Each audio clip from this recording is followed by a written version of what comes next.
Welcome, everybody. My name is Dion Lafoucade, and I'll be your co-host today of the Everybody in Coaching series. We are so honored today to have Coach Stephen Hart, the ex-technical director for Canada and national coach for Trinidad and Tobago, ex-coach of Halifax.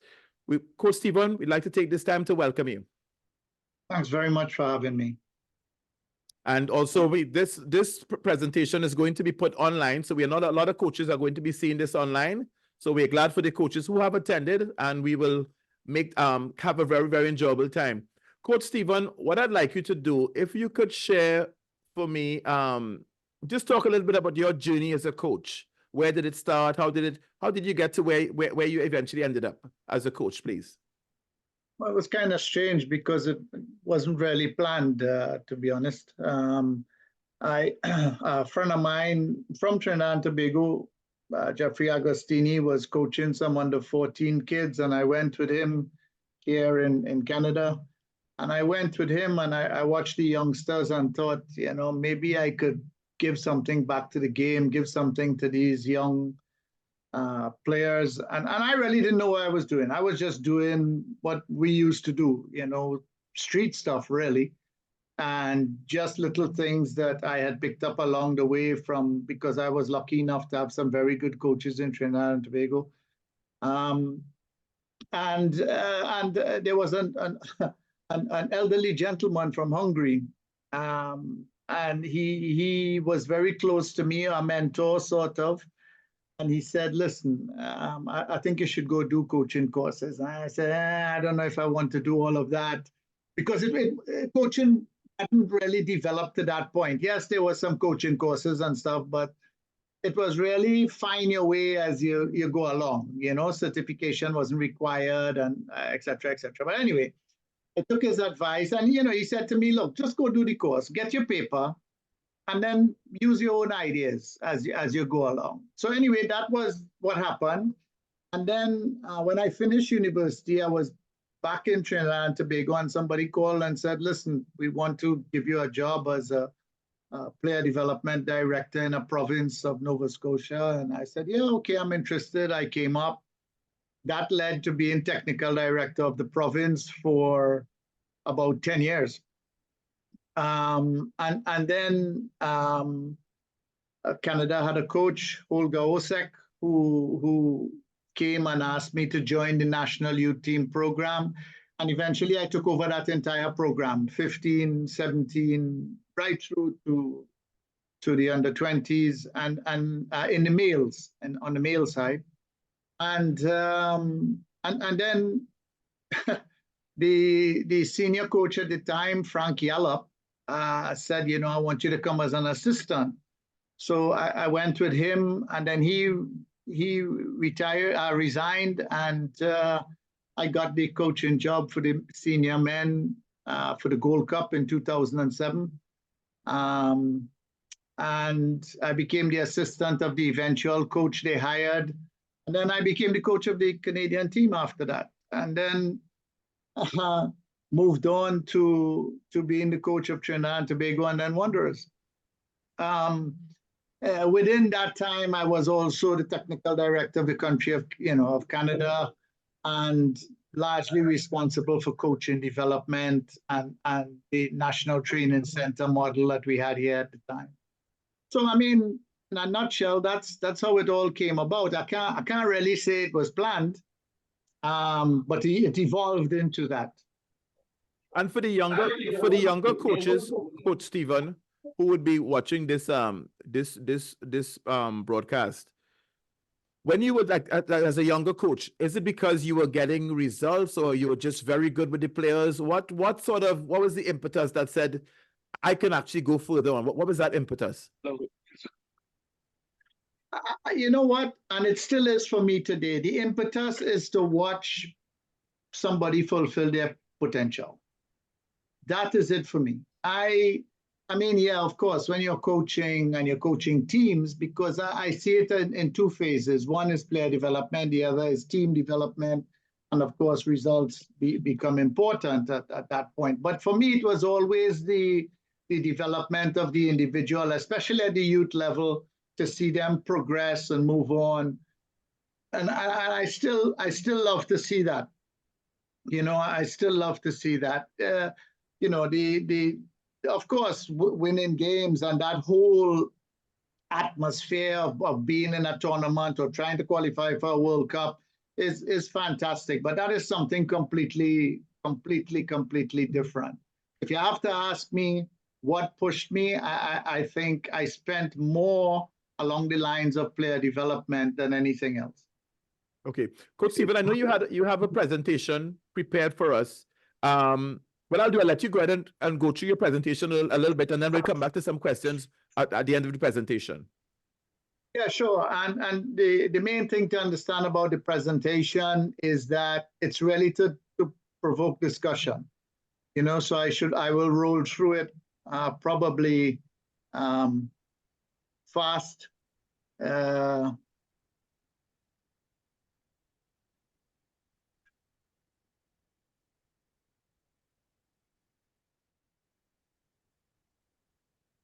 Are you seeing it? Yeah, yes, Coach, we are. Okay.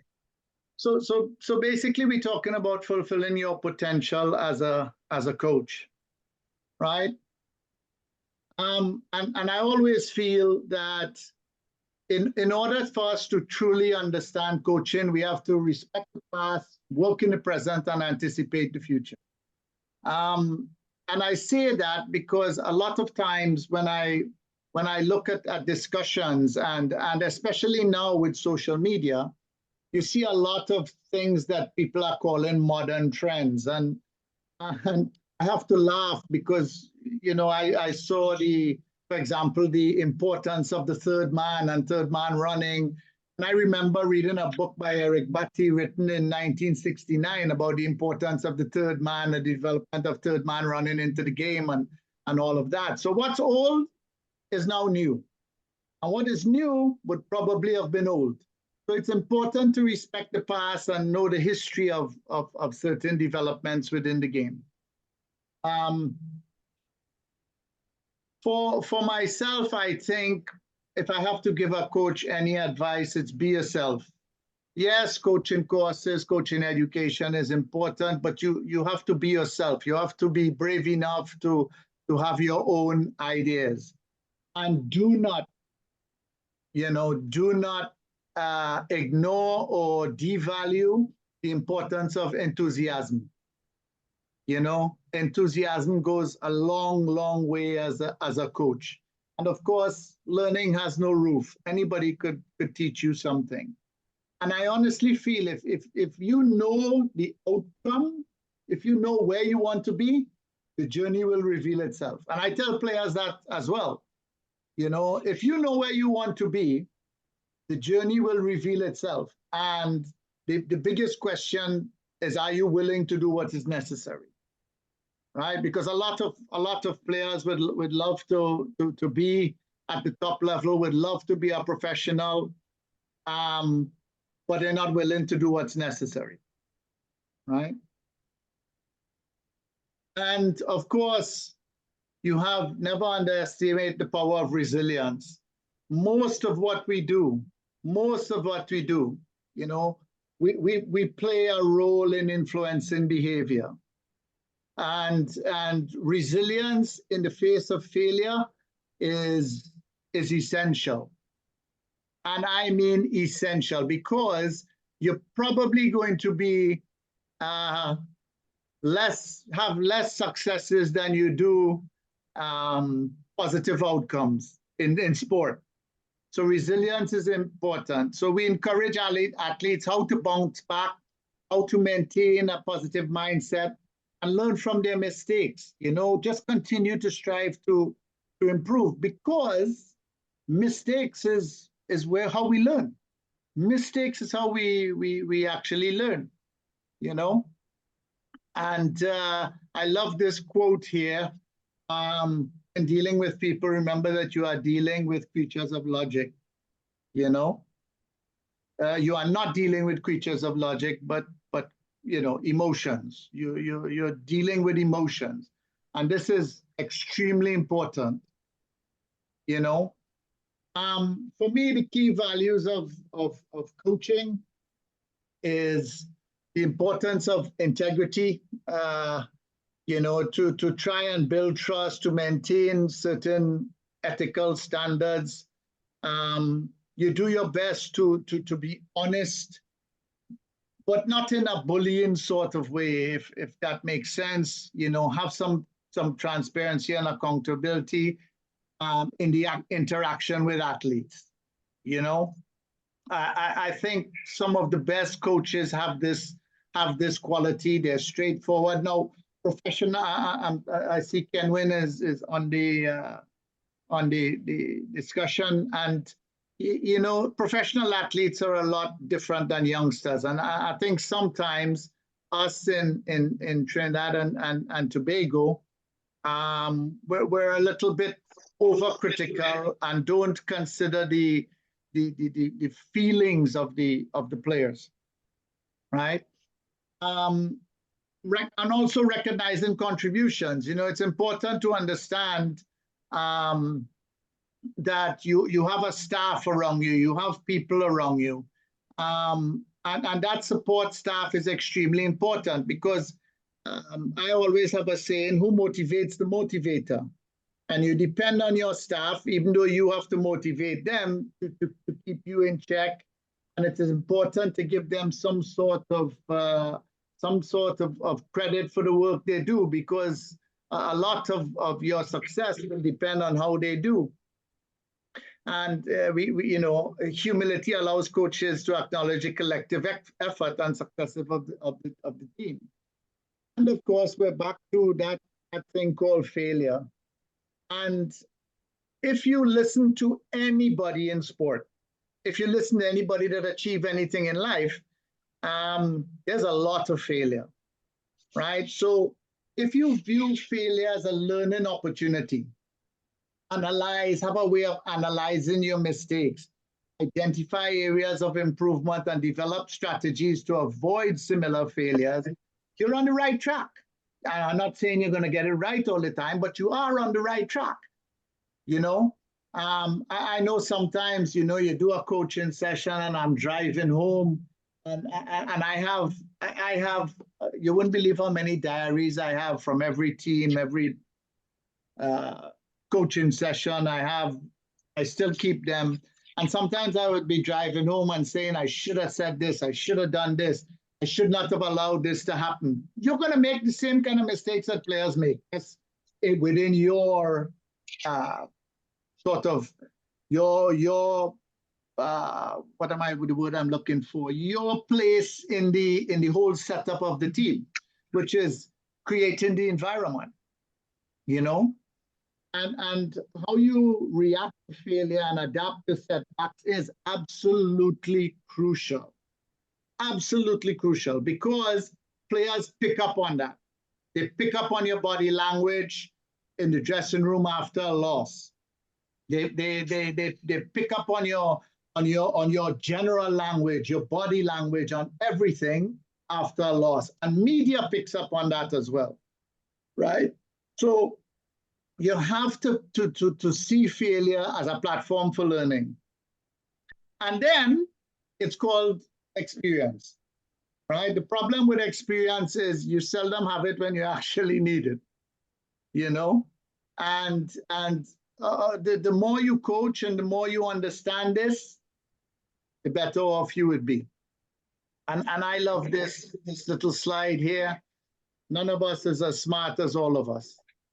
You know, I am one of those coaches that try as much as possible to engage players, right? I listen to them. It's not necessarily means I'm going to apply or introduce what they say, but I listen to them. They have a feel for the dressing room. I think they should have a big part in the discussion on the team approach to a game, etc., etc. Not on selection, but on the approach to the game, right? So I am one of those. I admit and say that. This slide is not my own, but I can't remember where I got it. It basically just runs through coaching education and coaching workshops. Now, coaching education is different from coaching. Okay, you can have all the certification in the world, you can have all the coaching education in the world, but your education is best from actually coaching, right? And within that education, you have to be understanding behavior. For me, this is the big one. The big one, using psychology and life factors to understand the reasons behind human behavior, right? And this is why I think it is important to deal with every single player as an individual, managing individual. Why is your forehead so shiny? So when you managing individuals, you have to understand that they have emotions, they have problems at home, they have outside elements that might influence how they are developing, how they are growing as an athlete, right? So, and it's important to have little discussions with them to just, not necessarily on football, to just understand where they're coming from. Yeah. So this slide here just basically goes through the whole breakdown of not only coaching education, but some bites of what you actually need to bring yourself into the coaching mold with your team, with individuals, etc. Right? Now, effective communication.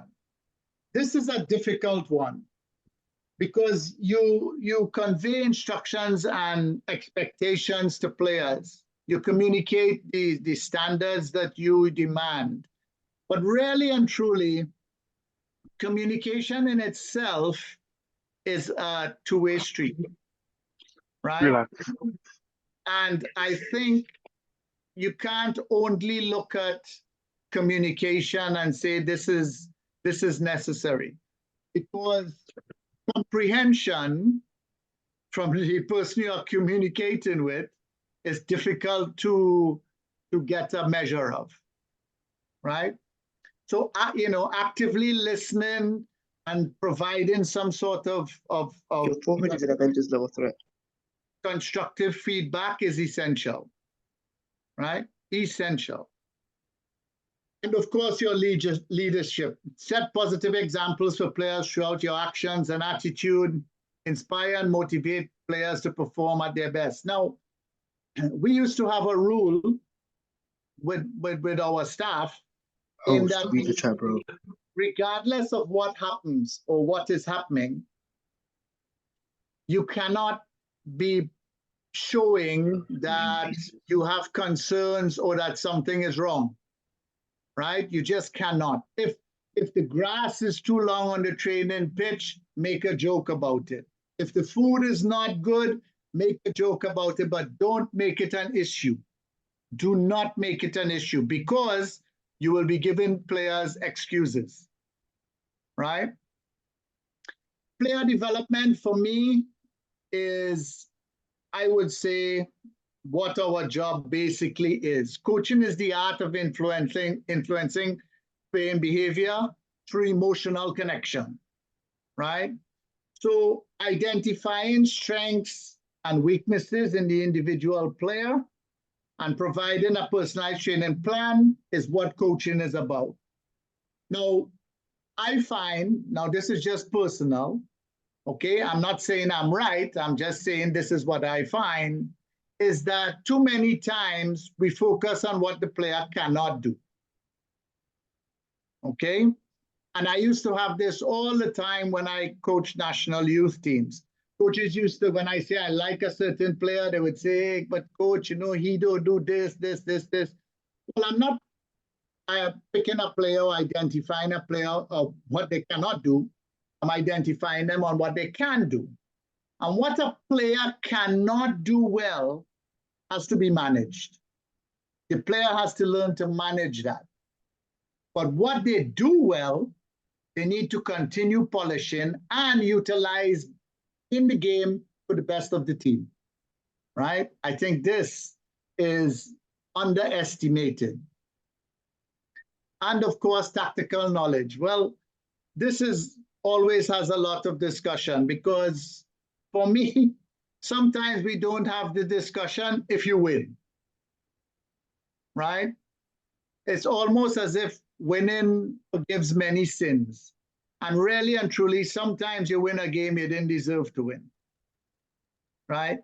So in terms of tactical knowledge, continuously educating yourself on the latest strategies is important. Developing a game plan that maximizes the strength of the team is also very important. But more importantly, correct sort of analysis of what is happening, right?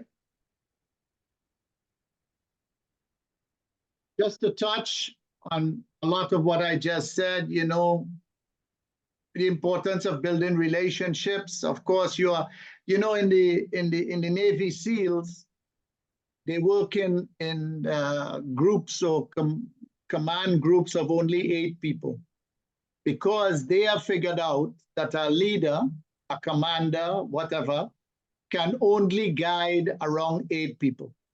Anything more than that, you're in trouble. We have to guide or manage 20-something athletes and staff, right? So it's important to build a lot of relationships. And it is important to have within your team collaboration from the more senior players, because they are the ones that actually are going to set the standard, right? So a lot of team performance depends on your command, but also your command center, which is the senior players, especially when the game starts, because you have little control and sometimes they can't even hear you, right? We went through the communication and the comprehension, so I wouldn't stick with that too much. It speaks for itself. Trust and building activities. I think I probably would say is my biggest weakness. Organizing team building activities, you know, I usually try to leave that to my staff because I'm not very good at it. I think I believe a little bit too much in the football itself, motivating the players, and a lot of times it's very difficult for players to be training, going back to the hotel or going back home, resting, coming back to train every single day. And I learned that with the Wanderers, because a lot of the players are brand new to being professionals. I didn't really recognize that until, you know, some of the players said to me, you know, coach, it's real hard to wake up every single morning, come to training, train, and then travel. It's the most traveled team in sport. I think, sorry, the second most traveled team in sport, you know, travel, come back, train. So organizing team building activities was essential for especially in a club environment. Very, very important. The player personality outcome. What you're really trying to achieve. Every player has some sort of dream, some sort of idea as to what they want to get out of football. Each athlete comes to a coach to improve something, whether it's mental, whether it's technical, whether it's physical, some tactical. Basically, they come into a coach for change, right?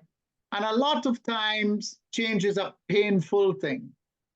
And how you present this to them is very important, you know, because it's very easy to live in your comfort zone.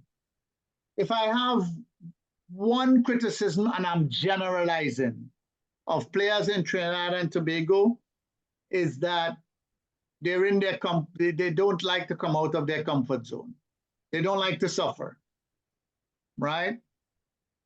And I think they want to improve. They want guidance. They want discipline. They want leadership.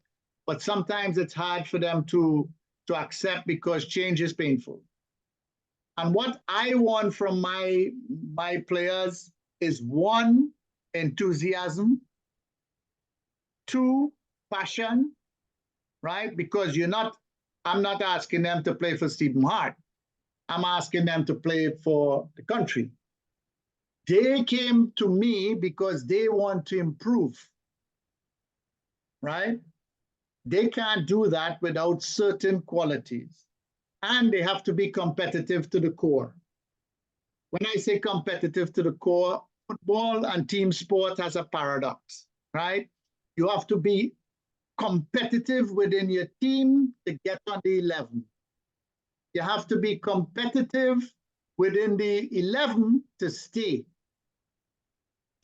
in that 11.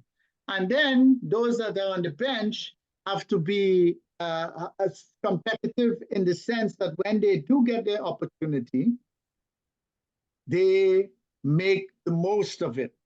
Not only individually, but make the most of it for what they are required to do for the team, right? And I think that is essential, right? Hunger, personality, and passion, more important than talent. I was in Uruguay, and I spoke to some of the youth coaches of Suarez, right? We happened to meet some of the youth coaches of Suarez. And they said he was not by far the most talented, but he certainly was the most hungry. You know, the most hungry personality that they had, you know, or that they can remember. He wanted to succeed. And that hunger drove him to be where he reached, you know, today. Good. I love this. I read this the other day and I thought I'd stick it in here. You know, take a read, remember it, or we could discuss it. But I think Puyol father said it the best.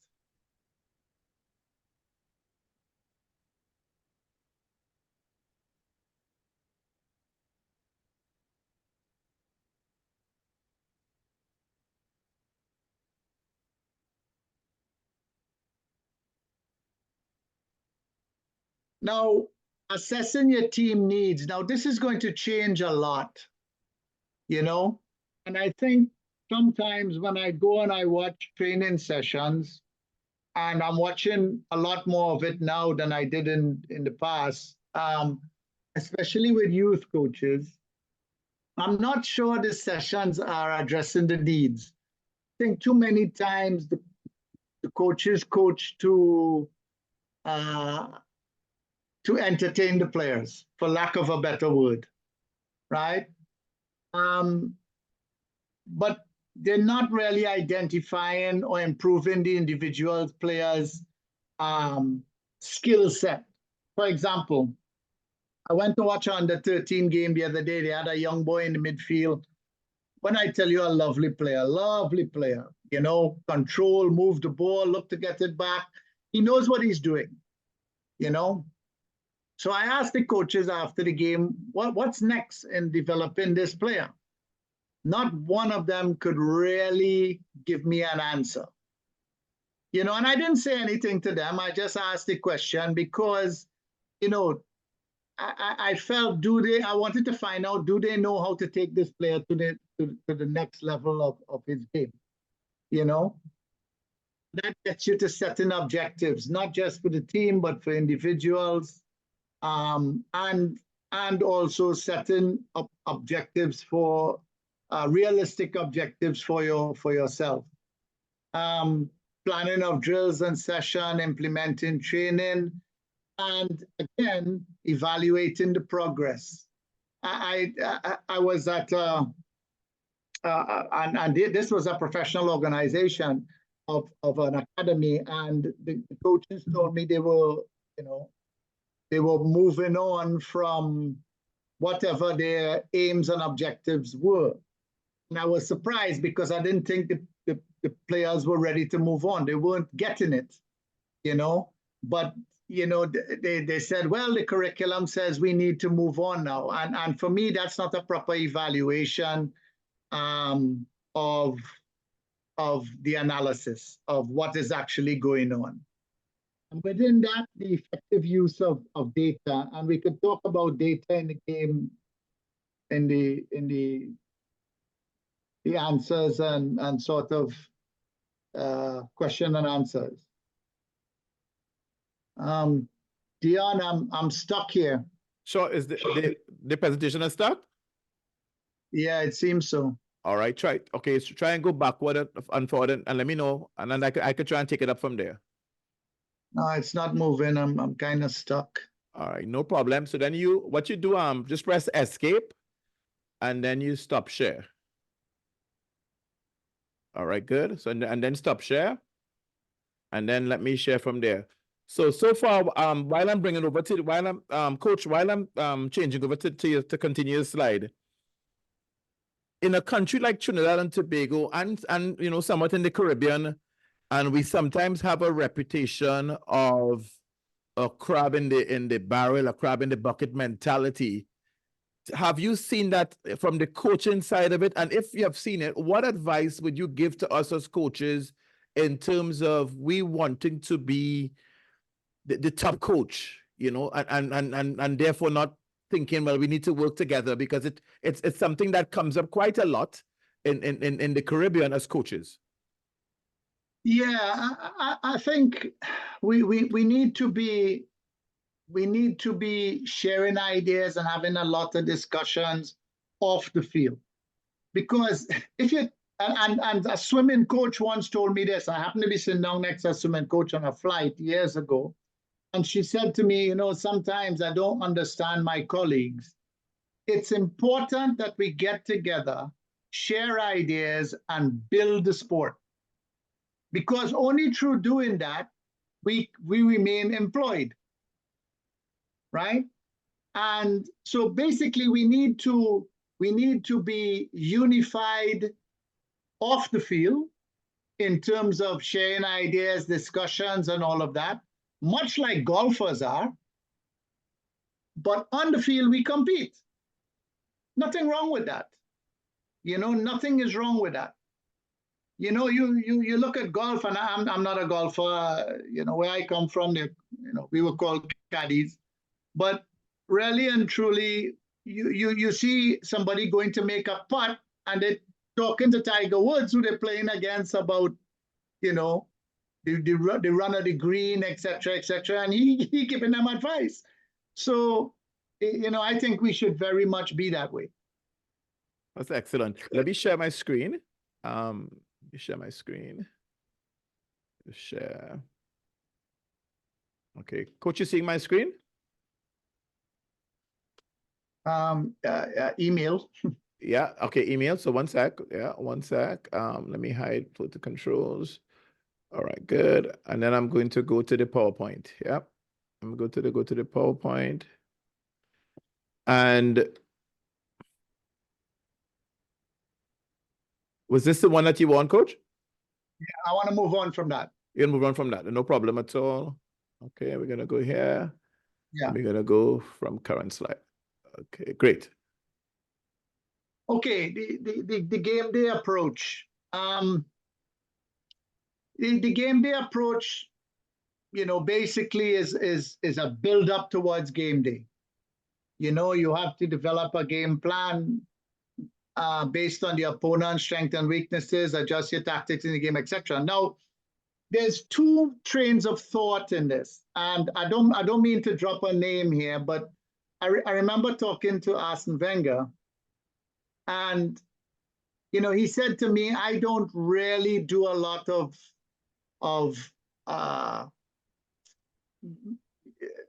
showing the players a lot of the opponent's strengths and weaknesses. You know, he believe in go and play your game and put your game on top of them. And I remember years ago reading an article by Bobby Robson, and he said sometimes I think I got the players too scared of the opposition. Me personally, I give the players an idea of what our opponents like to do, some of their potential weaknesses, but I don't overly stress on that. And that's just me. I'm not saying I'm right. I'm saying it's just me. I think sometimes when you over analyze the opposition, your players become scared to play football. You know, they're worrying about the person they're up against. They're worrying about everything except their own sort of game. But, you know, we see more and more, we hear how detailed certain coaches are, etc. Yes, you can be detailed, but what you emphasize is extremely important. Player management is the most important thing for me, you know, keeping the team motivated. You have 11 players that, you know, are going to like you on the day. You have 3 or 4, now it's 5 because of the substitutions that tolerate you because they think they're going to get on, and the rest think you're crap. You know, so player management is important, right? You have to, and you know what was strange to me, and a lot of coaches tell me now, the modern player wants to be told every single game why they're not playing. They're in your office, they're knocking on your door, why I'm not selected, why am I not playing? And they don't even wait for the game to finish. From the time the team is announced, they come into you. You know, and this is something that I struggle with, to be honest. Because, you know, you pick players, you tell them, you know, this is the team that you think you're going into the game with for this reason and blah, blah, blah. But, you know, no, they're in your face. And when they're not in your face, their agents are in your face. So it's important to have some dialogue with players, but understand this modern trend of players wanting to know every single game selection, why they're not playing. I don't personally think I have to constantly go to every player and tell them why they're not playing. You know, not at all. And I must admit, I didn't really have that problem with Trinidad and Tobago or Canada, but certainly with a young Wanderers organization. Make substitutions strategically to maintain energy levels and address weaknesses. A lot of this nowadays is data-driven. Me, I still prefer to have an eye for what is going on in the game and what might be required, and if the change would even have some sort of impact, right? Because sometimes you just don't have the bench to make the change that's required. Make quick and informed decisions under pressure. I think a lot of that can be having some sort of predetermined idea of maybe unforced substitutions that are brought on you, like injury, etc. Analyze the game situation, adapt strategy accordingly. Yes, be careful of data. And you know, I'm on the aeroplane. We've just lost a game, and everybody is on their laptop on the staff, and the analyst guy is pulling up all sorts of data. And, you know, sometimes I'd turn to him and say, you know why we lost the game? Because we carelessly gave away the ball 30 meters from the goal and they scored. You know, I don't need no big set of analysis to tell me that, right? What I need to know really and truly from data is, what I really need to know from data, I try to take the information that I want, but I don't get sort of paralysis by analysis out of data. I try to stay away from too much of that. Can you move it on? Yes, please. Media. The impact of media. Media plays a significant role in coaching and can be a profound impact on perception of athletes and teams. This is so very true, right? And you basically have to control the narrative. You know, I don't know how many of you read Alex Ferguson's book, but he said somebody in media gave him some advice before he came in to the media room, especially after they lost, about what his mannerism used to be, you know? And he said that completely changed him when the person made it aware to him. I think most of the time, try to say as little as possible.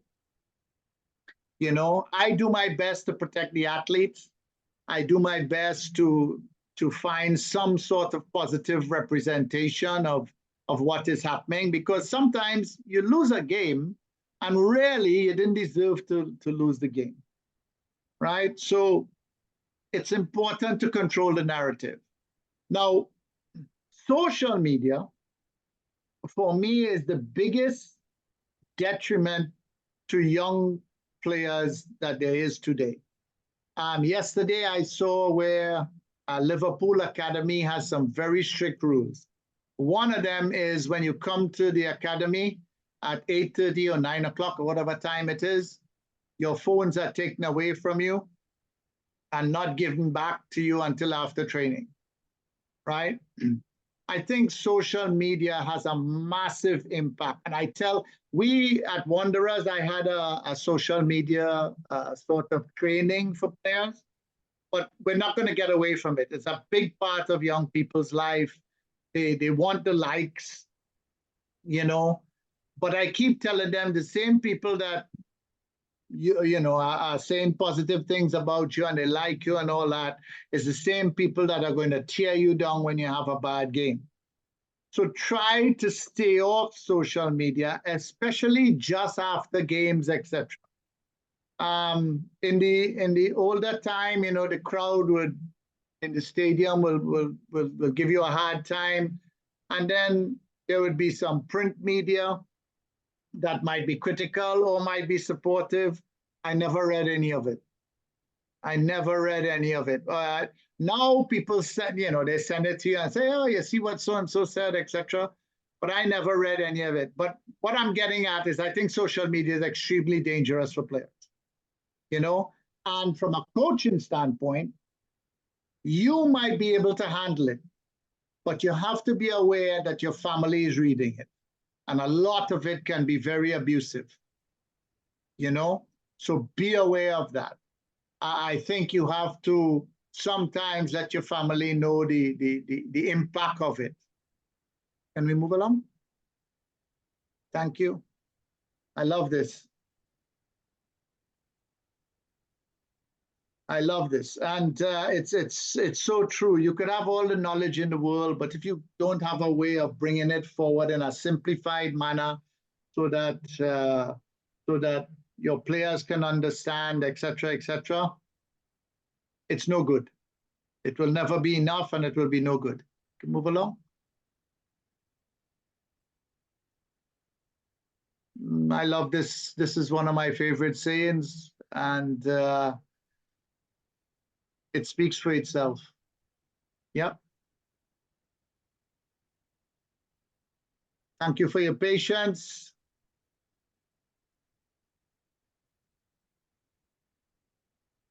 Thank you very much, Coach. Thank you very, very much. And Coach, I'm so happy that we have, you know, the coaches who are on, and we also have one of your former players, Kenwin Jones. We also have the top coach from the US, Kendall Reyes, and of course, top coach from Trinidad and Tobago, and Anthony Sherwood. So I'd love these guys to ask some questions as well. And if you guys could use there's a raise hand option, if you could use that as well. And also, Coach, I would like to ask you, in terms of, you know, the modern day player, you talked about the modern day player. How do you keep players motivated, and more so in the sense of this, if you talk about stamina of motivation, how do you train that? Well, it depends on where they enter your program, right? Because of course you have the professional side of things, and they need a different type of management, of course.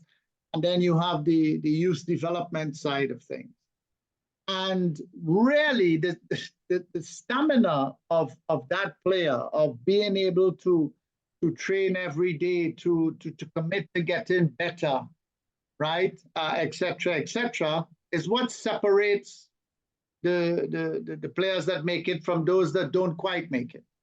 My experiences with Wanderers, you know, and trying to build that program, they were, you know, I'm a person that try to observe a lot of what goes on around me, you know, and, you know, there's a lot of players, they come just at the time you tell them to come for training, and the last to arrive and first to leave, you know, and you wonder if those players really want to improve.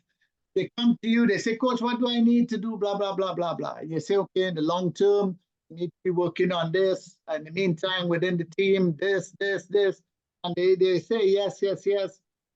But you don't see them working on it.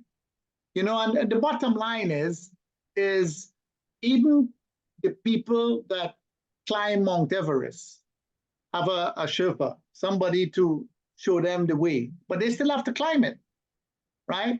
And you have to keep plugging away with those players to let them know that this is what is required. And being a substitute in a game is a big part of that. Why am I a substitute? That's the question you have to ask yourself. Now, 90% of them would say, boy, the coach don't like me. You know, but the coach wants to win the same game that you want to win, right? And instead of you asking the question, which, to be honest, my father asked me because I got cut from Trinidad national youth team under 17. I was just 15. And actually, the story is I got picked. But when the coach saw my passport and realized I was only 15, he said, nah, you have time. You know, but when I went home, my father said, well, what are you going to do? You're going to stop playing football or you're going to work harder? So next time, it's not a question of picking you or not picking, you know? And a lot of that intrinsic motivation, it has to come from within. Yes, you can push, you can guide, you can show, but if they don't want it, any teacher would tell you, you know? You try to find a path to help them, you try to guide, you talk to parents, you know, that this is what is required, etc. But in the end of the day, it's up to them, Dion. No problem at all. Well said, Coach. Kendall Rez, and then Brendan will get you afterwards. Kendall Rez wanted to ask a question. Kendall, welcome. Good evening, Coach Hart, Dion, and other coaches. My question, could you touch a little bit on from the perspective of effective communication in not only messaging to your players, but from a motivational standpoint in terms of tone, syntax, choice of words, language, things like that? How can you expound on? Yeah, good evening, Kendall. I think it's very important how you approach it first to begin, right? Because sometimes a player doesn't think that they are doing well, right? My sort of approach is to sort of, when I'm dealing with the player, deal on a one-on-one basis. I very seldom, unless it's within the context of what is needed for the team, I seldom deal with it in front of the team. So it's a one-on-one basis. So I would say, you know, you would say to the player, hey, you know, you in the game, I know you, I saw your body language. You didn't think you contribute, but you broke up some tackles, and you know, I find all the positive things that they are doing, right? And then I try to say, you know, there's two things we could do. There's some short-term things that could improve your game greatly, and there's some long-term things that you and I could work on, and I could guide you, but you need to go and get it done. You know what I mean? And I try to be as calm as possible. I'll give you a little antidote, sort of. I was in Tobago, and one of the guys that I played with years ago was there, and he was with his son, and he was trying to get his son to cross the ball.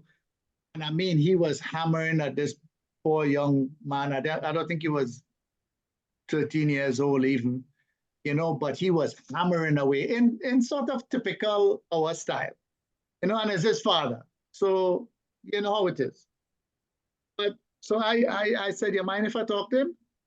He said, no, if you could get through to him, good, you know. So I went to the young man and I said, look, when you're crossing the ball, try to just get your hips into the target area. And I show him what that meant, you know. And come around the ball and just get your hips into the target area. Don't worry so much about the accuracy for now. You could hit it along the ground. You could try and just lift it up a little bit, but just get your hips in the target area. Luckily, the next two balls, he hit two nice crosses. Really nice crosses. You know? And then I went by his father, and his father started, you see, this man come and talk to you, and you're listening to him, but he wasn't listening to me, and the usual kind of thing. You know, but I tell his father, I say, let me, you know, if you don't mind, with you, because I know him, I said, once he know how those two crosses felt, he'll be fine. He know it's in his mental now. He knows, you know. But I think the big difference was the way I approached it versus how his father approached it. You know, and screaming at players very seldom works. I mean, some players need a kick up the backside. You know that, I know that. But other players need a hand around their shoulder. You know. And Coach, thank you very much for that. And Coach, Brendan Buku, can you unmute and ask your question, please? Yeah, thanks for hosting the poll, Coach Hart, everybody else. I'm in the station in the US, and you made a statement early on when he was sharing the slides that, you know, hunger, passion, and work ethic obviously supersedes talent, which I agree with wholeheartedly. How do you teach, or how have you dealt with situations where hunger, passion wasn't present, and then how do you teach players now that don't have that hunger, passion, or work ethic? Brendan, to be honest, that's a difficult one, and I'm not sure I have the answers to that. You know, yeah. I try to bring my enthusiasm, right, into training sessions, especially with youngsters. You know, I try to bring that enthusiasm in. And in the training itself, in the training environment, I very seldom try to be negative with young players. You know, I try to find something to praise them about, you know, and to raise them up. And a lot of times I try to do it with each youngster on the evening or on the day, you know, to give them a feeling of, yes, this can be done. But I like pulling them aside and saying, listen, you have something, you know, you have some qualities and you have some gifts and blah, blah, blah, blah, blah. And I think you could go very far, but, you know, sometimes I really don't think you love football. You know, I really don't think you have it down inside you. And then you start to get into a discussion with them, and, you know, you might find out something that's holding them back. Because sometimes it might be something happening at home, you know. But it's a difficult one, a very difficult one, and I don't have all the answers. No, thanks a lot. Makes sense. And Coach, to your point, Coach, it comes down to, you know, what motivates the player, and that should be intrinsic. And, you know, as we say, sometimes the parent or somebody trying to live their life through the child and puts that pressure on them.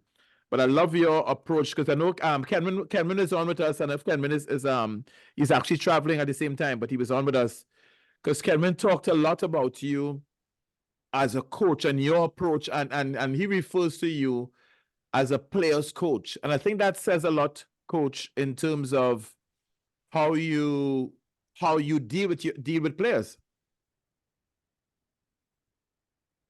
Well, Kevin could probably answer that better than me. I just try to be fair with all the players, to be honest. And Kevin, are you still there? Yes, I'm here. If you would like me to... Yes, please go ahead and share, because you have experience, Coach Hart. So please give us a little insight, please. Well, first of all, good afternoon, Coach. Nice to see you looking young. Afternoon to everybody else on the discussion here this afternoon. I think in my experience it was a welcoming factor to have Coach Hart come along, because as an individual, the things that I value in human beings, I think he brought that along with him. I've only experienced that, I think, once in my professional career with any coach. And for me personally, it got the best out of me all around. For most, and kind of showing my age now, for the transition of eras, I would say, in football, you come across the way of doing things at different times. So you'll have the coaches who were very hard and fast. It's about the professionalism, work hard every day. Maybe you get selected or not, depends on what is needed for the team, or bias, or however you perceive it. And then come into a more individualistic approach, I think, in my professional career, coming later down. And of course, yes, with coach at the helm of the national team, where you look after the human being first, before considering them as a player. As Brendan would have said before, trying to find that motivation in players is not something that you can do, I believe.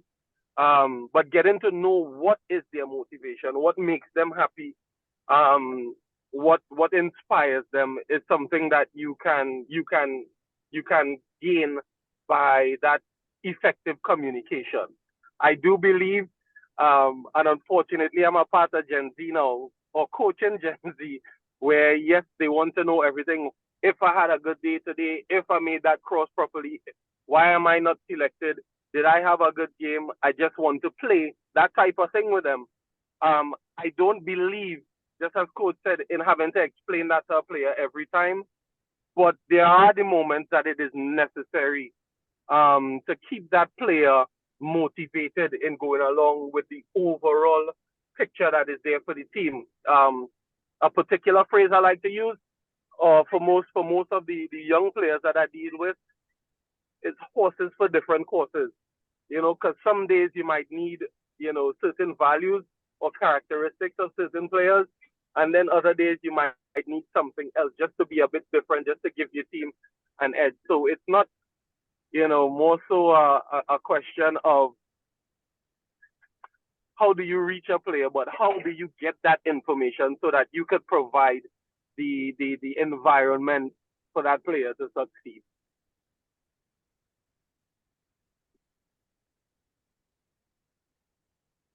Thank you. I don't know if I was clear enough or if I cut off there, but yeah. Dion, I think it's also important to look at from a practice point of view, setting the standards, etc. Just to get back to Brendan and what Kenwin was saying. When I look at players and you say, okay, we're going to run a 20-meter sprint, for example, and the player pull up short at 18 meters, that set off a red flag in me right away. And I try to pull that player early and say that is unacceptable. He said, but no, but coach, that is unacceptable. You're supposed to run 20 meters. And if that Mexican player, for you to catch him, require another 2 meters, you give up. You know what I mean? So you try to set that standard in them. And I wrote something here from a practice point of view. Every hour does not consist of 60 minutes, right? An hour consists of how many minutes you profit from. So the fact that players are training does not necessarily transform itself or present itself in their development or the team development. The fact that they're out there, right? You have to guide or figure out how much you're profiting from this training session. And if you don't have those standards, and if you don't demand those standards, and the senior players don't demand those standards, the more senior players, you know, you're not going to get it. And I usually tell the best players, because the players know, young players know who's the best player, who could do this, who could do that. I usually tell the best players, for you to be considered the best player, every single training session, you have to be the best player. The best in the sprints, the best in the tackles, the best in the beating of your man, the best in the shooting. You have to be the best. And if you do that, you raise the standards of the players that play in with you. You know? Because those are the players that could slack off, that could take your training session down, that could also lift everybody else. Coach, if I'm reading you correctly, it's not just the when, the where, the how, but it's why, what we do. And I love that statement you just made. You know, it's not just 60 minutes I'm here or an hour and a half I'm here. And okay, I've trained for an hour and a half. It's actually what did you do within that hour and a half or the 2-hour session. That's actually brilliant. That's actually brilliant because they you know, from all our experiences, and we have quite a few experienced coaches here, you know, traveling around the world and within Trinidad and Tobago as well, you would see different styles of coaching, right? The command style, the autocratic, democratic, the laissez-faire style. Coach, what do you think for you, what would be in terms of a style of coach, what you would say? I don't know. I don't even know how to describe myself as a coach. I just try to be as detailed as possible. Sometimes I let players have fun in the training, but it shouldn't be funny. You know the difference, right? Of course, I try to demand standards, certain standards all the time, but that's difficult as a coach, to be honest, because as I said, you need the players within what you do to set those standards, to pull up on those players. Else, it's like a father talking to your child. After a while, you know, your child starts to say to themselves, yeah, it's just daddy talking again and he making noise or whatever, you know. But you have to walk that line. I would say I walk that line between being authoritarian, but not to the point of not understanding when we should have a laugh. You know, I try to create that sort of environment, that sort of atmosphere of what football should be. Because at the end of the day, we're playing a child's game that has been developed into some sort of professional game. And we cannot lose the essence of what football is. Right? And I think that is how I would describe myself. I can't really pigeonhole myself into something.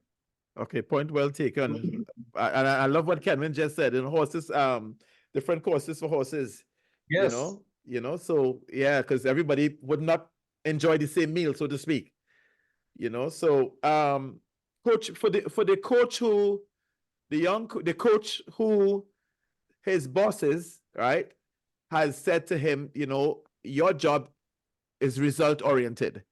And you're getting through to the players, you're just not getting that win, so to speak, you're not getting the 3 points.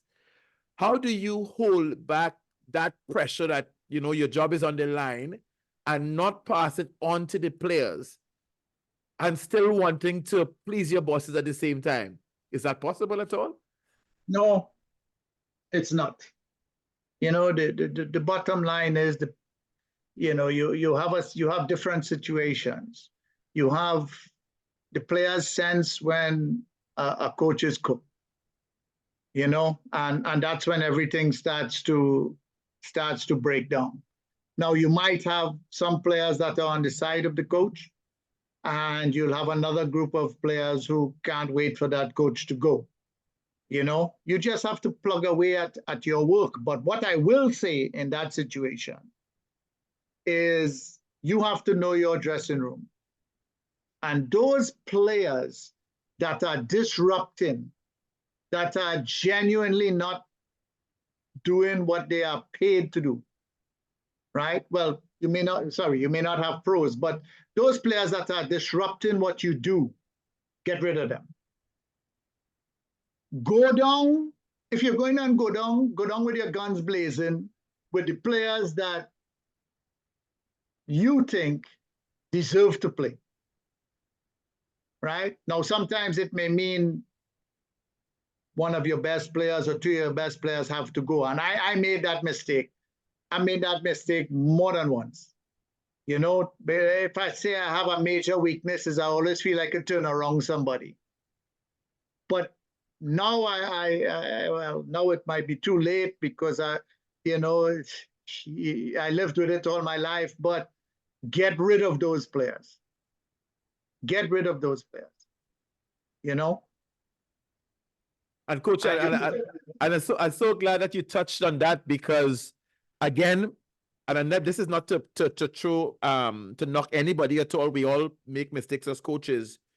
You know, we always feel that special player, we can't get rid of them because that special player could do this or do that, and even to our own detriment. But you know, because I've heard coaches say, I can't get rid of this one or that one, and sometimes you'll be surprised when you get rid of that player.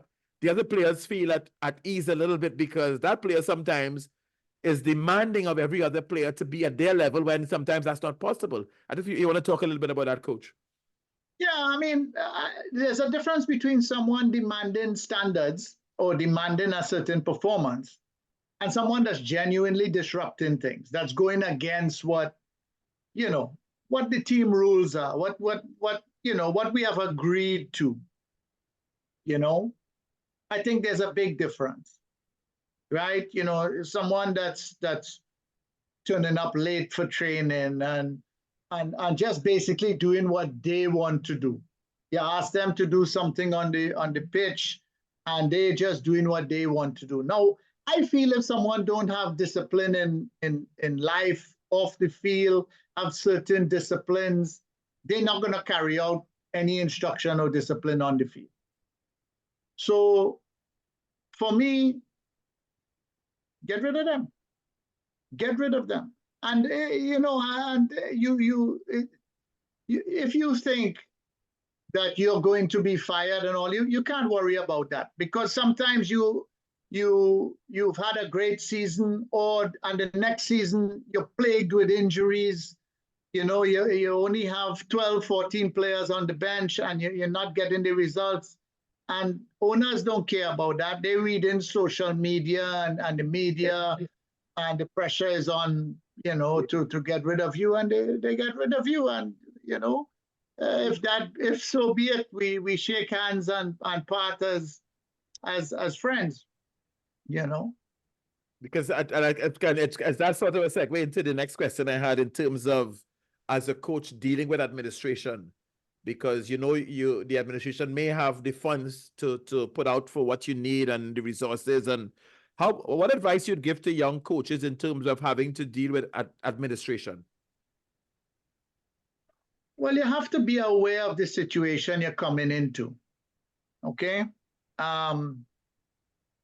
You know, sometimes your president or your administration say, yeah, we want to build a program and build and talk about building and young players and all of that. And once it's not getting results, you know, they start to panic and things happen, right? You know, with Trinidad and Tobago, for example, there were certain things I felt that could be done better to make the players more comfortable, to make the staff more efficient in terms of GPS and heart monitors and the science that was needed and all that. And, you know, they told me they couldn't afford it, etc., etc. So this is what we have to work with. You understand? This is what you have to work with. And a lot of times in Trinidad and Tobago, we want champagne result with orchard orange juice budget, right? But you know this is what you're coming into. This is what you have to work with, and you just do your best. If it's not in the eyes of everybody good enough, then we part ways. But I'll tell you, it is an extremely difficult situation, and it was with Canada as well. You know, I mean, people feel at my time with Canada, we had very little resources, right? I convinced the players, for example, to take a pay cut. And believe me, they weren't getting much money. Then they took a pay cut so that we could have more money to have more preparation games, etc., etc. Right? And in the end of the day, it wasn't enough. And of course, you accept the responsibility, you shoulder the blame, and you move on. And coach, to the young coaches who want to say, well, you know what, I'm employed, I have a job coaching, my bosses are not putting much pressure on me, so I think I'm good where I am. I don't need to learn much. I don't need to continue learning as a coach. What advice you have for that coach who is comfortable where they are and with the knowledge that they have at that point in time? Well, they're comfortable. So, you know, just like the player who probably don't have the ambition, happy to play where they're playing, and they're comfortable, they don't need advice, you know, because they're not trying to move ahead and get ahead and strive to be at a certain level. They're not. They're comfortable. So let them be comfortable.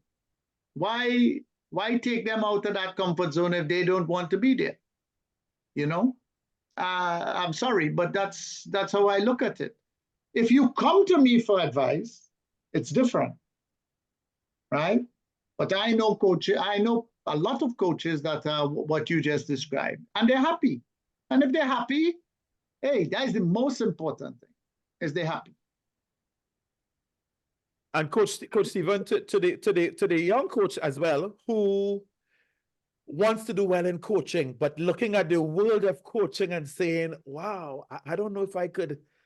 Wow, because I love when you talked about how you started coaching. You never envisioned at the beginning, I want to be Canada's national coach. I want to be Trinidad and Tobago's national coach. You just went along on a journey and saw where it took you. To that young coach who is wondering, what do I do? What direction do I go in? What would you say to them? Find a mentor. First thing, find a mentor, right? And do whatever is necessary. When I started coaching was in its infancy in terms of education and information. You had to really dig to find information, right? Now information at everybody's fingertips, right? You could see the best coaches working, etc. At my time, I went to maybe 20 countries, right? I watched coaching from under 10 to professionals and asked questions. And let me tell you, some of the worst coaching I saw was in some of the biggest football countries in the world. But the players were so driven, you know? The coaches had enthusiasm, they had passion, but their training sessions were poor. But the players were so driven, and they had so many of them. The cream was going to rise to the top anyway, if you understand what I'm getting at. Yes. Right? So you start to recognize, well, wait a minute, coaching may not be as important as you think it is, right? Or coaching sometimes is not as important as people think it is, or not as effective, because if it was, they wouldn't be paying $120 million for a striker. You would just develop one. If you understand what I'm trying to say, right? So sometimes the passion of the player and your success are interlinked. right? And sometimes, you know, you're educating yourself, you're studying, you're going here, you're doing this, and you're making the connections, because that's the most important thing. You make all these connections, and then you know, you're going to fail as much as you're going to succeed in terms of applying for jobs and all of that. But that resilience, that, I don't even know if this is a word, that stickability will eventually get you to where you want to be. Because believe me, in getting ahead in Canada was, you know, not easy. I did not fit the mold of the people that were coaching in Canada and the people that were in charge, etc. But I would never put myself as a victim, never. You know, I just plugged away, and what happened happened. I'm sure. Oh, that's thank you for sharing that, Coach, with us. Anthony Sherwood has a question. Anthony, please go ahead and ask, please. Go ahead, Anthony, please. Hey, Coach. First of all, thanks so much for doing this. You're somebody I rate highly. I think you know that. Your opinions are always very insightful, pretty comprehensive. So yeah, thanks for doing this, and thanks for Dion for facilitating this type of thing. I think a lot of it is much needed right now. The question I had, Coach, is from a certain perspective, one could get the impression that our football is either stuck in a certain place, or we're just not making the breakthroughs that we would all like to see as men involved in, especially youth football. What do you think is contributing to that? I mean, you know, what do you think is happening right now? Anthony, you see what you just said there? I've had, well, as you know, when I come down home, I meet up with all the old heads that I used to play with, and we talk a lot about this, you know? We have changed as a society. And the young people are changing all the time, right? Football was important to our generation. You know, I played with Peter Mitchell, and he used to say, we are pros, you know. We just not getting paid. We waiting to get paid. And we used to laugh about that. You know, and Leon Carpet used to say, let's go and play for our buns and sweet drink. But we were training 5 times a week. You know, we had a certain passion and a certain love for football, you know, even though we weren't getting anything out of it. And I a lot of times, I was really surprised that when I was with Sean Cooper and with the under-15s and looking at the under-17s, I was a little surprised at what was going on. Now, I went and looked at primary school football a fair amount, and I thought, you know what? At the primary school level, we have some nice little talented players. I don't like to use the word talented, but we had some nice little footballers that had potential. But then you see the player at 14, 15, and then you see them at 17, 18, and they haven't really progressed. So I think, Anthony, a couple of things need to be done. First, I think we need some sort of football audit or footballer audit, right? What do we do well, right? I mean, people say to me, boy, so talented and all of that, and I just kind of shake my head. And I say, yeah, they have something, but are they actually talented? You know, so we need some kind of footballing audit of what we're trying to do. And a lot of times when I go and look at training, and this is not only in Trinidad and Tobago, but in a lot of countries, right, and especially in North America, we train everybody the same way. Whether they are a midfielder, whether they are a winger, whether they are a fullback, we're training everybody the same way. And we're not really taking the time to look at the quality of those players, take an audit, and where we want to take that player, how we're going to take that player somewhere. And in your time, Anthony, and you yourself were an effective dribbler, right? How can we make this dribbler impact the game, right? How can we make them impact the game? How can we make them better, et cetera, et cetera? I'll give you a little story, Anthony. Ball pass, Cummings. Angus came to me and said, Coach, come on, man, you're not giving ball pass a chance, blah, blah, blah, blah, blah. I said, listen, Angus, he was coaching Northeast at the time, I think. And I said, Angus, I love ball pass, but he's a number 10 playing in the center circle, right? That's no use to me. Good. If ball pass want to come on the national team, one, you have to be fitter, and two, you have to play closer to the penalty box, right? Because I want him to make the final pass or to finish the play. I'm going to say, I'm going to take care of that. Anyway, long story short, ball pass came to the team. I said to him, we're going to play Mexico. I said, Karen, I put in you on. Play close to Kenwin. If I see you in the center circle, I'm taking you back off. I'll embarrass you. You know? He laughed because he knew I potentially was joking, but I really wasn't joking. You know? And of course, he scored 2 goals, and you know, one he come off a Kenwin chest and he hit it and he scored or whatever. But what I'm getting at is, ball pass had qualities, right? But I don't think somebody was trying to help him on how best to bring those qualities to the game. And a lot of times I look at the young players in Trinidad and Tobago, and we're not creating the environment for them to make the necessary steps. The other day, you made a statement about you went to a session in, I don't know, Manchester or Liverpool or somewhere, and you were really impressed with the intensity of the session. And of course, a lot of that had to do with the ball pitch and the pitch and all of that, the ball movement and the pitch and all of that. Now, I was in Uruguay, and Anthony, you should see some of those training facilities.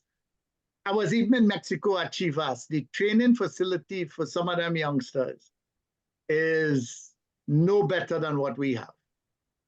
But the difference is that those players fighting to stay there. The competition within those places to be at those academies, right? To be at those places where they probably getting 3 square meals, you know, is intense. So the same intensity had nothing to do with the pitch. The intensity had to do with the environment. And I think right now in TNT, one, we're not beating the bush enough to find the quality, and two, it's becoming difficult to provide. It's becoming difficult to provide the environments. That's just my thought. I appreciate that, Coach. I appreciate the feedback. Wow, thank you very much, Coach Anthony, for that question as well. And Coach Kendall has had a question also for you again. Coach Kendall, please. Yeah, thank you, Dion. So, Coach, a couple questions ago, you touched on mentorship, and yes, I wanted to ask about assistant coaches and how you integrate them into your staff and utilize the things that you see that they bring to the table. Because I noticed, and I may be inaccurate, so I'm just going with a lot of times a coach is hired in Trinidad and Tobago, but he's not necessarily involved in selecting his staff, his support staff. So he's given a support staff. And then how does a coach, based on his philosophy and the things that he's doing, able to integrate the assistant coaches and utilizes the things that they would bring to his staff? Can you touch on that a bit? Yeah, that's a great question, to be honest with you, because I've had both situations. The first one is I very seldom select a yes man, right? I want a coach to challenge me and say, hey, Steve, you're talking, you know, you're off base here or whatever. I don't mind that. My ego not big enough that worries me, right? Because I want somebody that I don't want somebody who just saying, yeah, yes, coach, yes. Right? That's the first thing. The second thing is I had a situation where when I was coming to coach Trinidad and Tobago, there was a staff, right? There was a staff there. Now, one of the staff I knew very well, which was Baba, right? And he was in charge of the team. So I actually called him and told him what was happening behind the scenes, right? And I said to him, I said, Baba, look, this is the situation. If it's not me, it's going to be somebody else. But if I come, I would like you to be part of the staff. And he decided, well, yes, I will stay if it's you, blah, blah, blah, blah, blah. And he told me about Derek King, who I did not know. I knew as a player, but I did not know, right? And then, Kendall, I put them to sit down and I said, this is how I work. This is what I want from you guys. You're not just there to pick up cones, etc., etc. But I also had the situation where Leo Beanhacker was brought in as an advisor, right? And that was a more uncomfortable situation, because here you have the most successful coach in TNT history in terms of, what he achieved. And now he's coming with us to a Gold Cup as an advisor.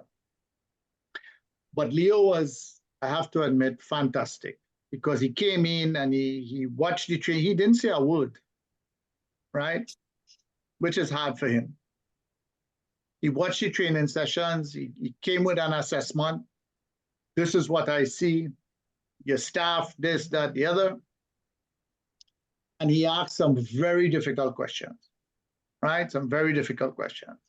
And then he said to me, we had, I am going to, he joined us in Florida in training camp. He said, I'm going to be here. You need me?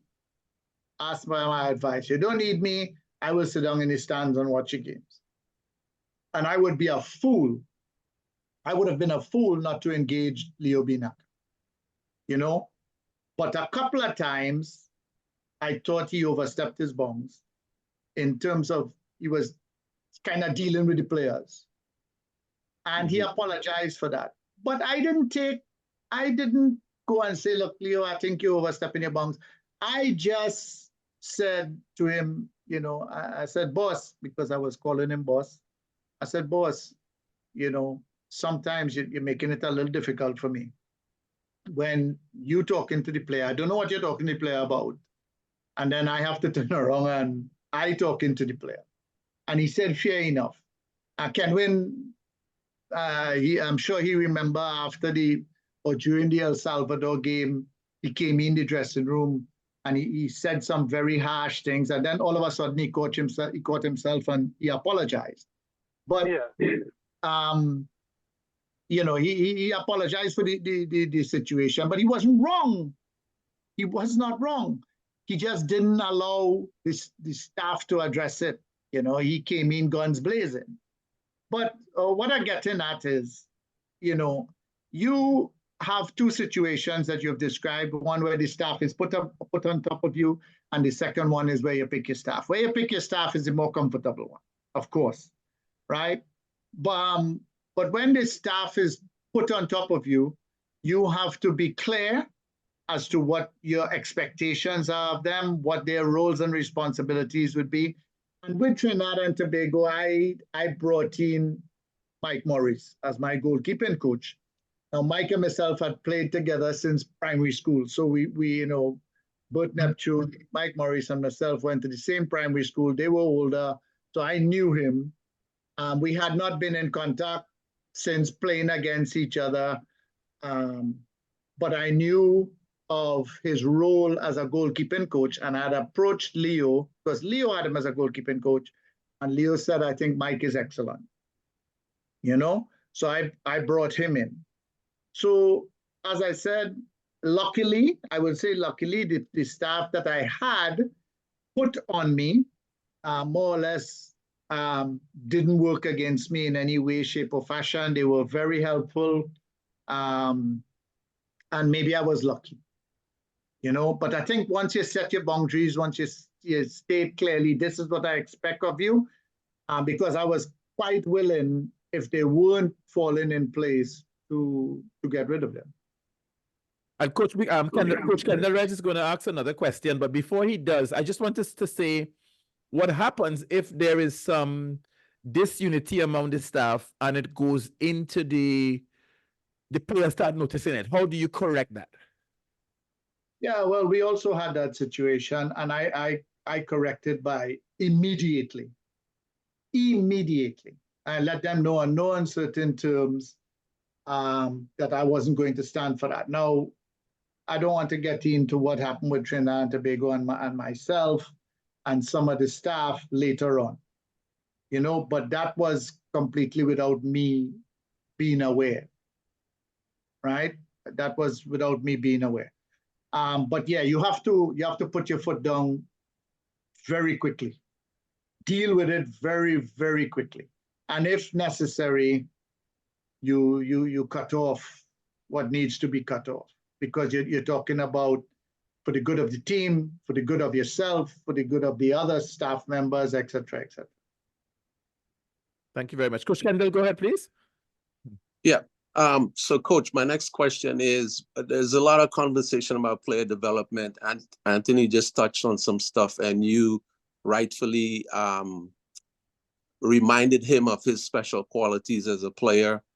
When I go back and think about the game when I grew up, I'm close to your age, I'm a little bit younger than you, we always seem to produce a lot of dynamic attacking personalities, which on the global stage is starting to say that you're not seeing as many of those players. Should that be something that we could have a focus on in our youth player development to try to generate or discover or unearth, I don't know what's the right way to put it, those dynamic individual attacking personalities who are difference makers, the Ian Clausels, the Sherwoods, the Clint Marcells, those players, they were in abundance.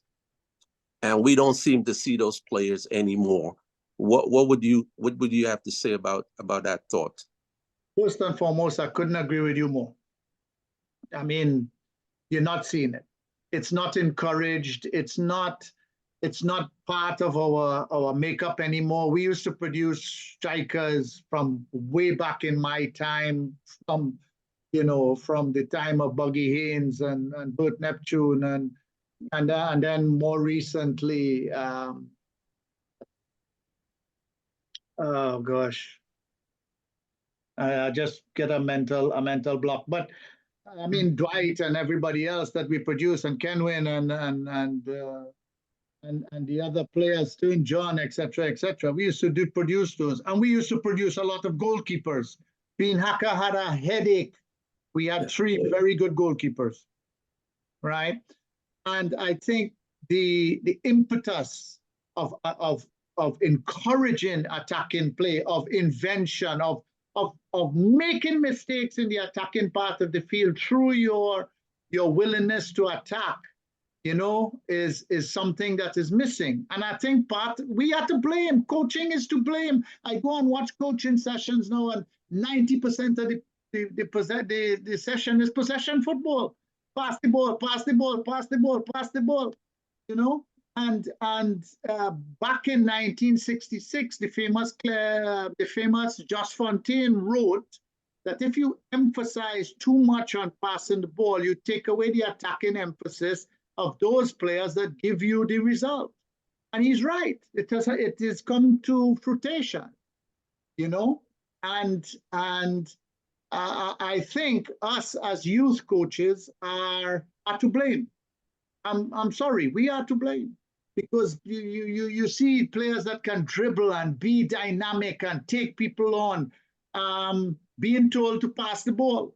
And the art of playing in the penalty box, of arriving at the right time, getting in front of your man, finishing the play, is non-existent anymore.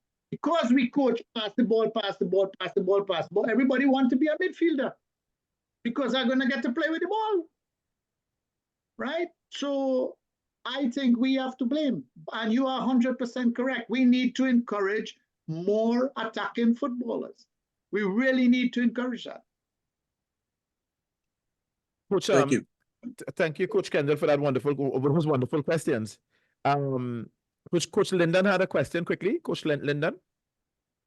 Yes, good evening, gentlemen. I have a question.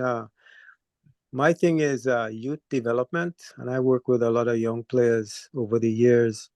And I was in Scotland recently, and I noticed that over there, their development of players is done with something called long-term athletic development. And I know that in Canada, that is also done.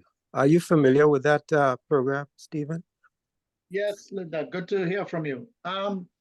Yeah, I was part of that whole development, long-term athlete development program. Do you think that something like that could help the coaches or help the structure of Trinidad football? 100%. They have a saying, if you don't know where you're going, any road will take you there.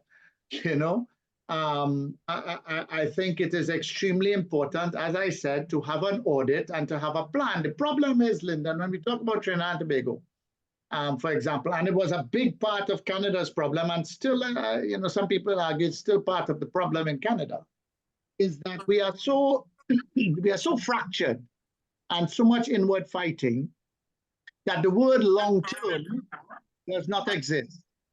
Right? People don't want to hear long-term.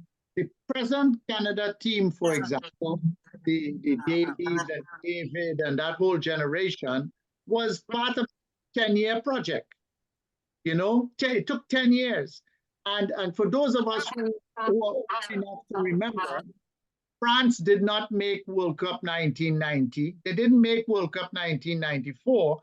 But back in 89, when they failed, they embarked on a 10-year project, which came to fruition in almost exactly 10 years, and they won the World Cup in 98 and the Euro the following in 2000 or 2000, right? So long-term is the only way you're going to get where we want to go for both male and female. It is the only way. If we continue on the road we are on, we will develop athletes in spite of, because Trinidad and Tobago, we're a sweat nation. So you're going to always have footballers, right? And some will rise, a certain generation might come up at the right time, and in spite of, we'll create footballers, but it will not be planned. Sure. So, Coach, I know we're a little bit over the time, but Coach Kendall has another question he'd love to ask you. Sure. So, Coach, you're a person I've known for a long time. I've followed your career, and we talk about coaching and coaching development. How about the thought about finding your niche as a coach? Because a lot of times coaches only want to coach at a level where it's high profile. And what we need is coaches with real ability to work with young players. And so finding your niche as a coach, how important is that? Because I might want to coach a national team, but I'm really better at working with under 12 players. So that should be the place that I can give my best work rather than trying to work at the senior level. And then I miss my mark, but then I don't really give to the country and the program what I really have to offer. Can you touch on that? Well, it's a bit of the Peter principle, isn't it? Of course. we take the best mechanic and we make them the manager of the shop, and then you have two poor parts of the business. I think the biggest problem is the reward you get or the recognition you get for being a top level player development sort of coach, or under 12 coach, or under 14 coach. Ajax used to be one of the best at it, and I think the best country in the world at it right now is the French. I was at Clairefontaine when it sort of first started. They had 3 coaches there on 20-year contracts because they thought they were the best youth development coaches at the time in the country, and they wanted to keep them there. and I was lucky enough to be there at the right time and share from them, and they were quite happy to do what they were doing. But you know, I think it's a matter of finances and where the money is. Most coaches are going to try to go regardless of their skill set and where they are best suited. So you find in the clubs that like Southampton, like Liverpool, for example, and some of the other academies that are having success, they reward the youth coaches in proportion to their abilities, you know, but that's not the norm. So you find coaches are all over the place when it comes to that. But you are quite right. You should know where you belong, and make the best of that situation. Yeah.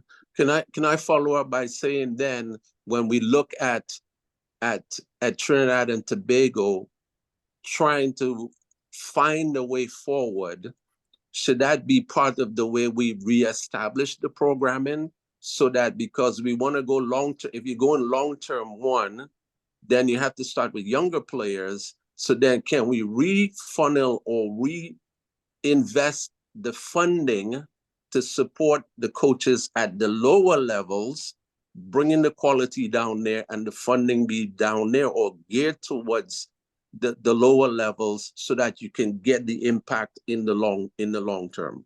Yes, the simple answer is yes. I mean, we no longer have a situation where we have a Doyle Griffith in point raising a generation of players, but we can identify the best youth coaches in point, and for example, and reward them in some way or fashion.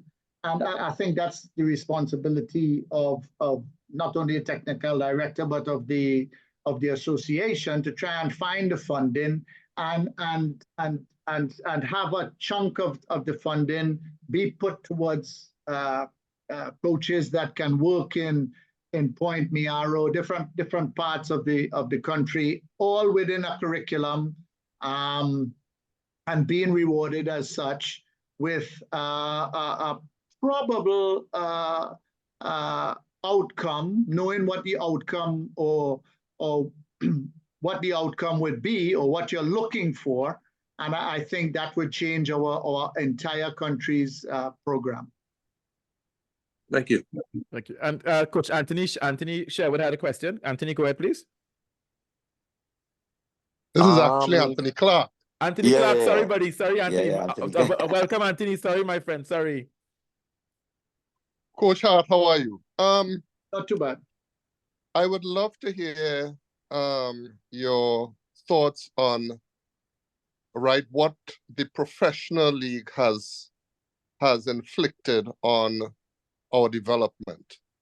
We no longer have concentration on, as you just mentioned, the rural areas, I will call them, in terms of development. We used to get some very skillful players coming from the Miaros and so on. And the degradation, for want of a better word, of the smaller leagues, right? You don't have any real South Zone football anymore. Everybody trying to go to the Super League, and having that activity in each rural area has really been non-existent anymore. And that is where the development actually starts, by playing more football, right? If you have a welder that has no qualifications, but he has been welding since he was young, and you have someone coming out of university who has a welding degree, who will be the better welder? The one who has been playing or who has been welding from a long period of time, even though he has no certification, right? And I'm speaking about this in terms of players and player development and focus. So the professional league, everyone is trying to go to the professional league, and the rural football has suffered significantly. And that's where most of our talent in the years gone by came from. I have more to say, but I would love to hear your answer on that. Thank you. Well, I think you ask and answer your own question, Anthony, because you're right. Experience cannot be taught. Experience cannot be coached, right? And a lot of times, I think when you look at the pro league, yes, it allowed players to I wouldn't say make a living. It allowed players to get some money, and help them in their life. But it was to the detriment of all other sort of football. And the backbone of football in any country is community, right? And the death of SFA and SFL and POSFL and all of that, I think was a sad time for our football. And community football, arguably, is better supported than the pro league. I watched a pro league game the other day between the Army and Club Sando, and if it had 50 people there, it had a lot, you know. So, you know, it's a catch-22 situation because players are getting rewarded, but as I said, it's to the detriment of the community football, and as you said, the rural areas football. And I think it requires some sort of study and some sort of direct injection to try and bring it back. I have a follow-up question, if Dion. Yes, sir. Go ahead. If Go, allowed? please. Yes, please. Please go ahead. And we now have the selection of a national team from a small pool of players, because we are not looking at the entire country. We are only looking at the players who are playing in the Pro League or those who are playing elsewhere. And that in itself is the detriment to the quality of the national team. And that, I think, I remember England being out of the World Cup, and it took them 8 years to get back to the World Cup, because just like they mentioned about France and Canada, they chose to develop and create a home of football and other things like that, and to develop their players for the long term. And we need, if we want to get anywhere, that's why I stay far from football. If we want to get anywhere, we have to think long term. We have to have an 8-year, a 12-year plan. We think, and I don't know where we get this from, we think that every time World Cup qualification comes around, we should qualify. And we are nowhere close to the standard of the other first world countries in terms of, one, the amount of football they play a year. We play, 3-4 months, of football a year, and want to compete with people who are playing 9 and 10 months of football a year. So we have to think long term.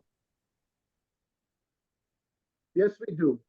And we cannot compare to say France and those places, but we are blessed with good weather. We are blessed with a fair amount of open space to play the game.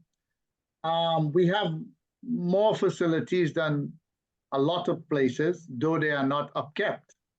And you're right, you have to have some sort of long-term plan, some sort of long-term guidance as to what you are trying to do.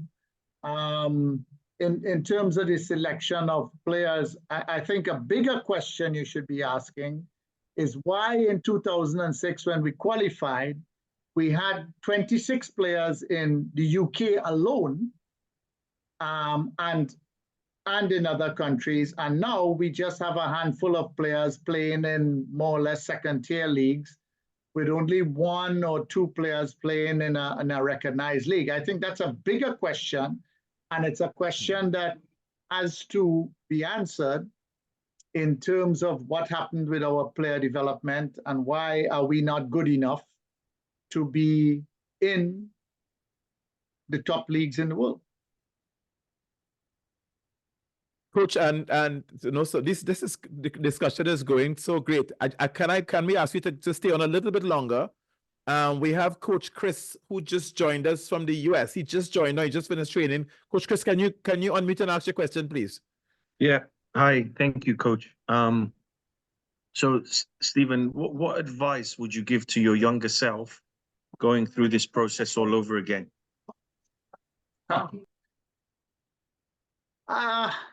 I think more or less probably to try and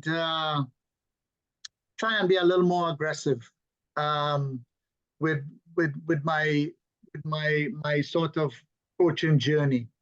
You know, I was in a situation in Canada with the game very much only about grassroots youth development type of football, no professional football. And I think if I was a little more aggressive in my journey, probably going to where there is football on a more professional level, I even though there would have been more competition, I would have been in a situation where I was competing as a coach to make that breakthrough.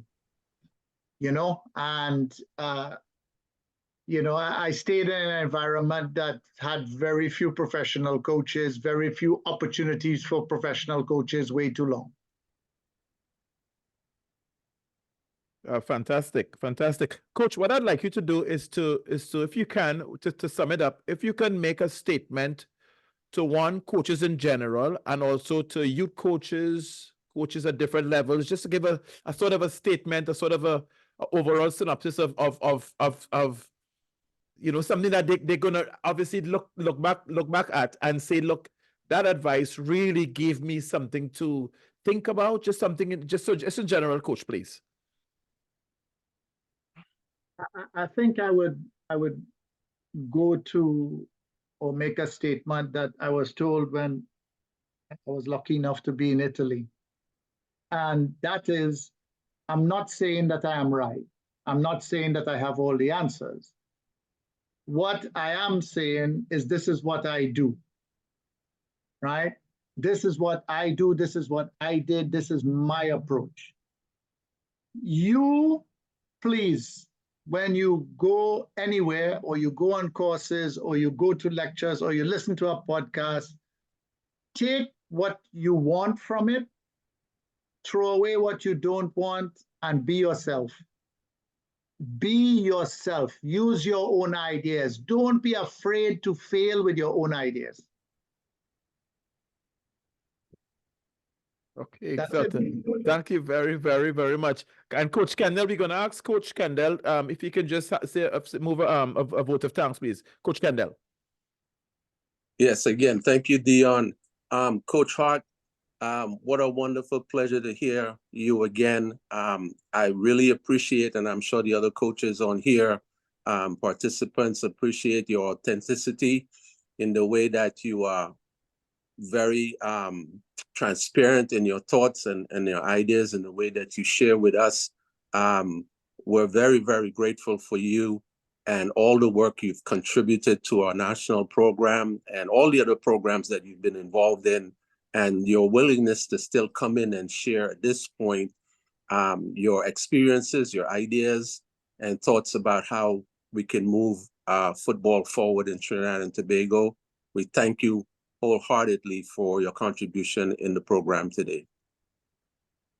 Thank you. Thank you very much. Much appreciated. I love the interaction with all coaches, and those who know me, you know, I love this sort of environment. So thank you, Dion, and thank you all the coaches who took the time to be here. And those of you who are Arsenal supporters, sorry for making you miss your. Yeah, so I totally understand. And just Coach Chris had a quick question. He said, who inspired you as a coach? If you were to name one of few people, who inspired you as a coach? Boy, there was a gentleman in Trinidad and Tobago, Ken Headley. He coached the tech team with Span and Peter Mitchell and that generation. I played for him for a number of years. He was an inspiration. And on the international scene, I did everything possible to follow Telly Santana and Johan Cruyff. Thank you very, very much. Coach Stephen, we must say it's really been an absolute pleasure. And trust me when I tell you this, a lot of people are going to see this presentation, and I'm sure going to learn from it. You know, so tomorrow we have in the There Is Hope series, we have Wendy Fitzwilliam from live on Zoom and YouTube. She'll be sharing her life journey with us, you know. So want to thank you very, very much, Coach, for taking the time and even going quite a few minutes over the time. But you know, when coaches get together, and as Kenwin just said, it's very inspirational what you're saying, and we're really happy that you took the time to share with us. So again, from the bottom of all our hearts, we want to thank you and continue doing what you're doing. And we know you're a mentor to many of us, and continue, you know, when you write books, and so please do what you can and keep helping us in Trinidad and Tobago.